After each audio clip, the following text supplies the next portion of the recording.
Why, hello everybody, it's Marissa. Welcome back again.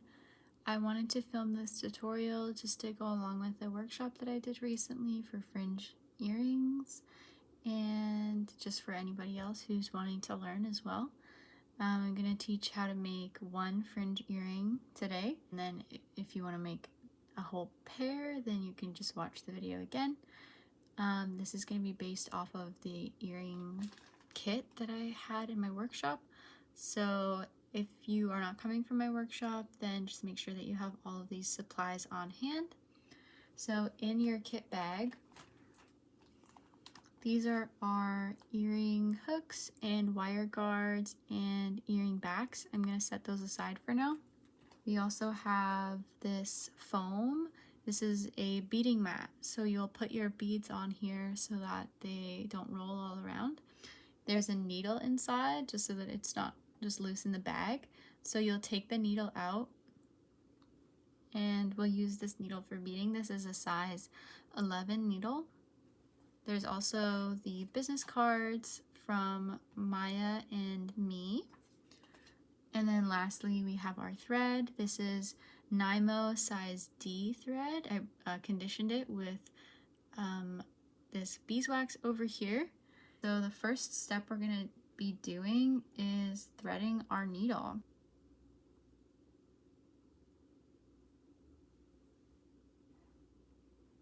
So now that our needle is threaded, we aren't going to tie both of the ends together. I like to leave one of them longer than the other so that if I ever make any mistakes, I can easily just get my needle right off of the thread and I don't have to cut anything. On the longer piece of the thread, that's where you're going to tie a few knots. I like to leave a little bit of a tail, and then I will tie around 4 knots on top of each other, just like that. And if you feel like your thread is really long, just adjust the shorter end so that it's coming down like halfway down from your long string. The next step is we're going to pick up 4 beads. You can think about your pattern, what colors you want to use. I'm going to be using these 5 colors here. For my base brick stitch part, I'm going to be using these 3 colors. I'm going to start with my dark purple. So I'm going to pick up 4 of those, just like that. And I'm going to bring it down my thread. I'm not going to bring it all the way to the knot. I'm going to kind of stop them before they reach the end so that they don't fall off, just like this. Now I'm going to go up, imagining that this tail is the bottom and my working thread is the top. I'm going to go up just those first 2 beads from the bottom, like that. And I'm going to pull my string all the way.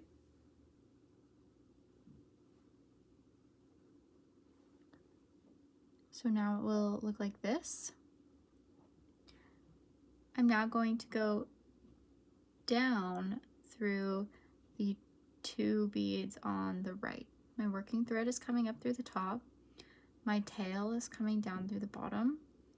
I'm going to bring my working thread down through these 2 beads on the right so that it also comes out the bottom.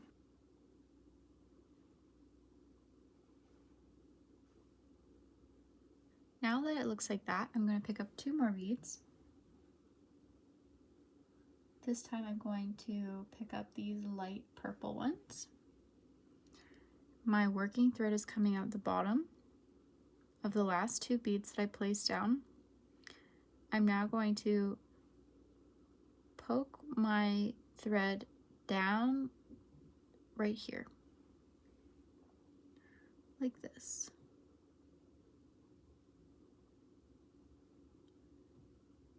all the way.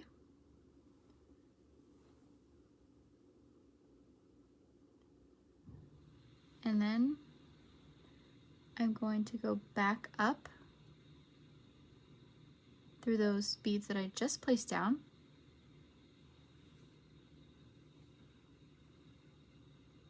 And pull it tight. And now I have 3 rows.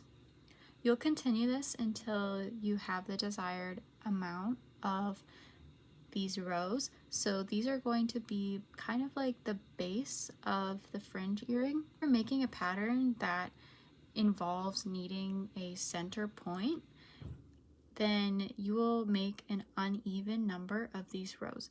It can be 5, it could be 3, it could be 9. That will just make it so that it's symmetrical on both sides. If you are doing just a solid color, it's not necessary for you to count how many rows you have. Just base it off of the size that you'd like. For this example, I'm going to do 7. That means that my next row will be white. So again, now my thread is coming up through the top. I'm going to go from the bottom up.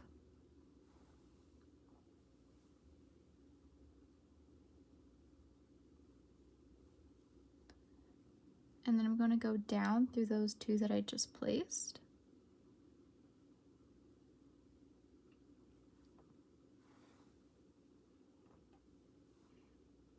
Just like that. I'm going to continue it and make my pattern even. Now that I've finished my base row, I'm going to start adding the next row. I always like to make sure that my working thread is on my left. So make sure that you have that the same so that you can visualize all the steps easy. To start this row, you're going to pick up 2 beads. After picking up those 2 beads, you can see the threads that are bridging in between the beads from the last row. You're not going to go under the first set of string. You're going to go under the second one.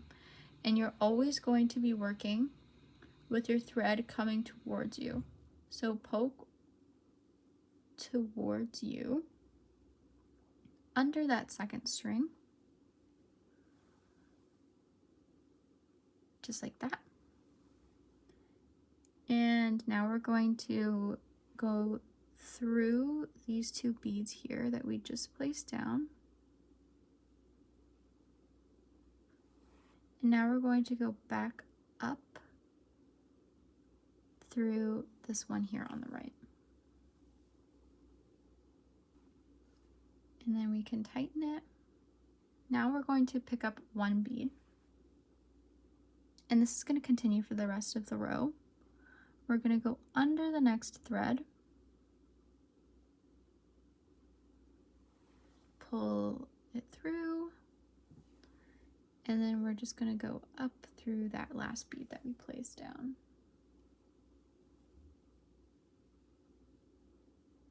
Just like that, and pull it tight. And then you can do that again, all the way down your row.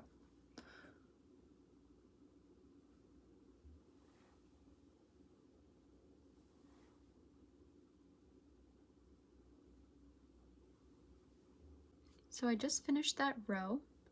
Now I'm going to show you how to do it again. And you'll just continue this process until you only have 2 beads left, basically. So this will just naturally decrease as you go up because of the amount of threads that you're working through. So again, I'm going to pick up 2 beads.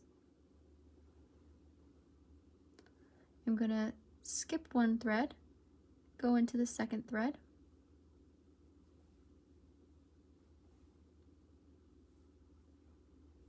pull it through, pull that all the way.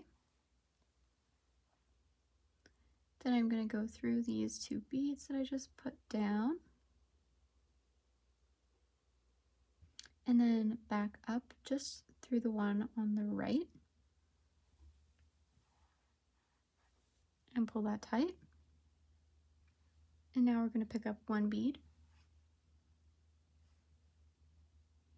and go back to doing just one bead at a time. I'm going to go through the next thread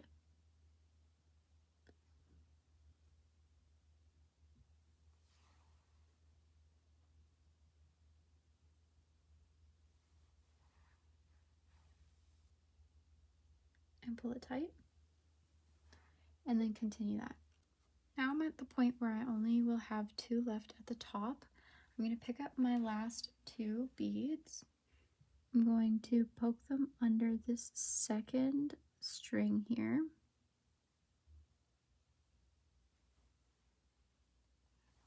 I'm going to go through both of them.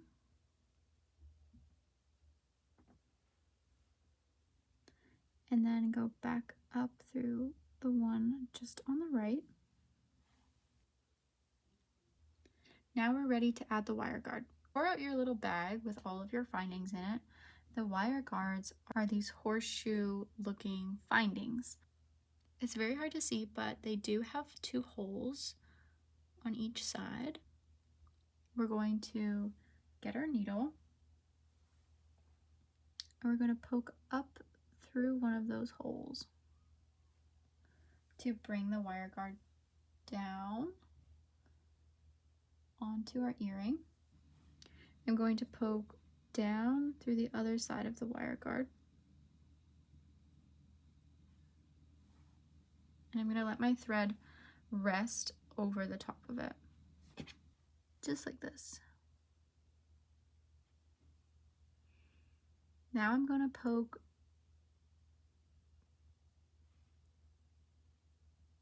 down a few rows and pull it tight.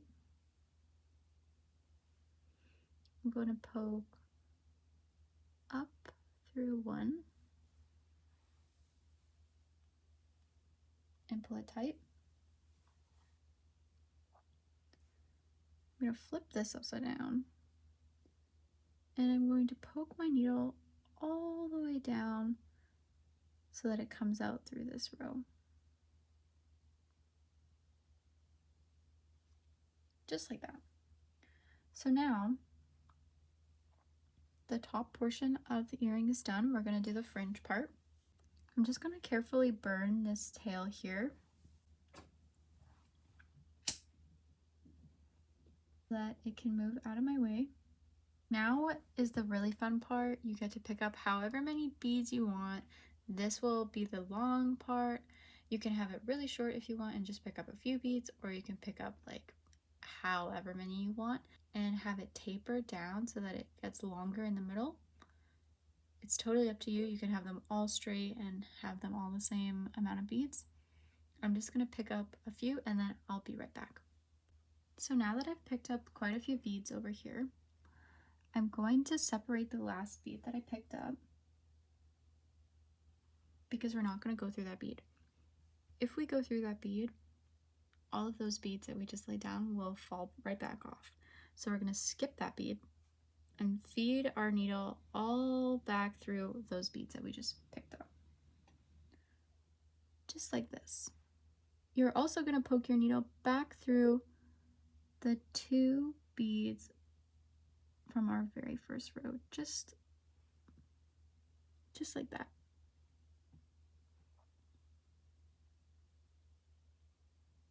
And I'm going to pull that all the way through. And now we're going to poke our needle down through the next two beads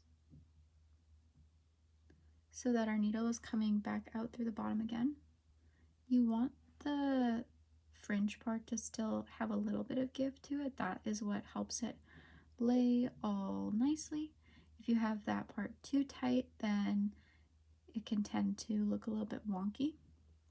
But you will just continue that same step until you reach the end. So I'll show you one more time. I'm going to pick up a few beads and then I'll be right back. Now that I've picked up more beads, I'm going to bring them all the way down. I'm going to separate the last bead, bring my needle through all of those beads again, including the two from our first row. Pull it tight, poke my needle down through the next two beads.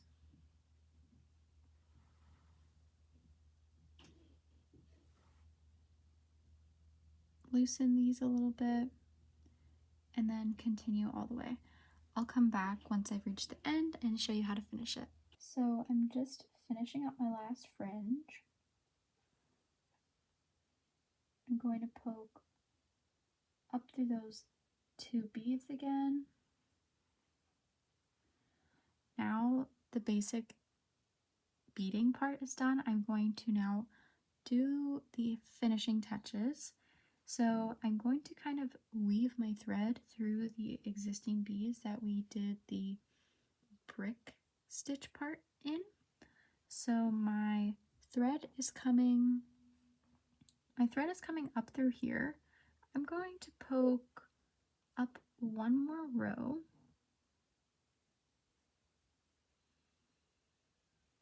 And there isn't really a right or wrong way to do this. You're basically just weaving in this thread so that it doesn't come undone. You don't have to tie any knots or anything. I'm going to go down on the next one. And as you're doing this, you want to make sure that you're not pulling on the fringe part too tight. Otherwise, it can make your beads wonky. I'm going to go up through this next one. Now I'm going to cut my thread. And I'm just going to singe it.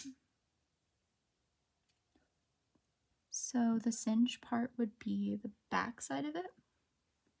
And then the non-singe part would be the good side of it. And then the last step is just to add the hook on. So I have a pair of pliers. You could use tweezers if you don't have any pliers, but I'm just going to pry open the little loop at the bottom. I'm going to have the good side facing away from me. And then I'm going to close the loop. So now you can do this again for the second earring, and you'll have a beautiful pair of fringe. I hope it was helpful for understanding how to do the fringe earrings, and I can't wait to see what you guys make. So thank you again, and I'll see you all next time.